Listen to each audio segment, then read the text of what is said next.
All right? Hi, my name is Traci.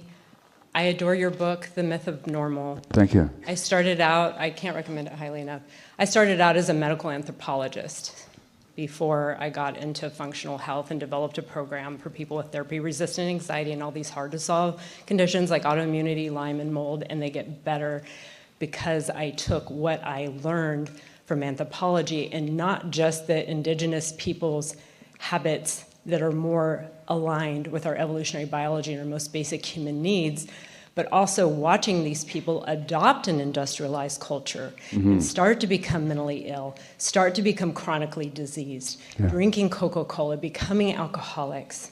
Yeah.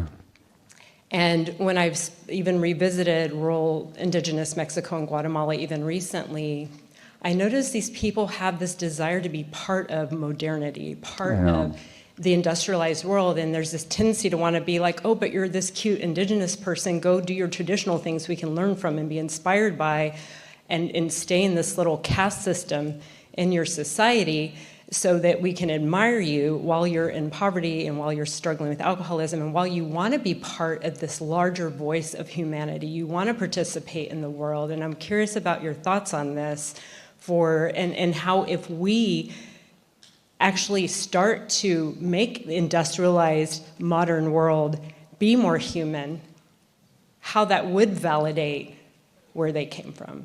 Well, look, so I think the answer is embedded in your question.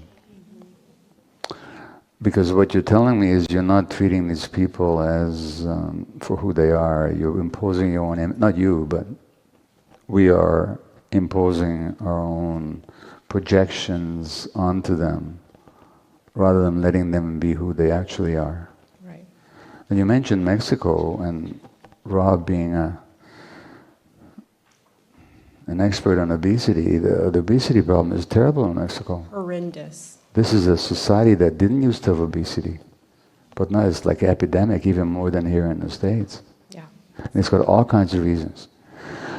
And the fundamental problem is the relationship of what we call the so-called developing world with the rest of the world, which is fundamentally a colonial relationship. Right.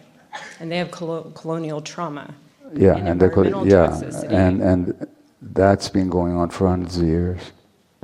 And it's been magnified under the neoliberal dispensation, which is all about neoliberalism is all about control by a few corporations that are more powerful than governments. This is not conspiracy, it's just reality. Yeah, it's just what is. It's just what is. And since the free trade agreement, Mexico has been suffering this epidemic of addiction, violence, obesity, diabetes, and so on.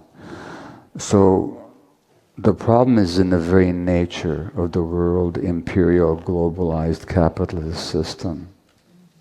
That's just the reality. Right. Now, how we change that, I don't know. But we can't change it if we don't talk about it. Yeah. So the first thing we have to do is just be aware of what is the impact of this particular culture on the whole damn world. What is the impact of a culture that, look, if you have a TV program on Good Morning America or whatever, where experts discuss whether Taylor Swift and Travis Kelce are having good sex, there'd be billions of people watching it.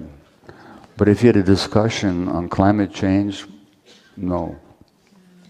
So this culture diverts our attention from what matters to what doesn't matter. Right. Because they don't want us to deal with what matters. Because if we deal with what matters, that would threaten the system. And I feel like we need to expand the definition of trauma beyond individual household, childhood. Oh, this is environmental, behavioral, food supply. It's collective. Collective, the whole thing. So I don't have a really satisfactory answer to your question, except to say we got to see it the way it is and talk about it. Okay? Thank you so much. Thank you.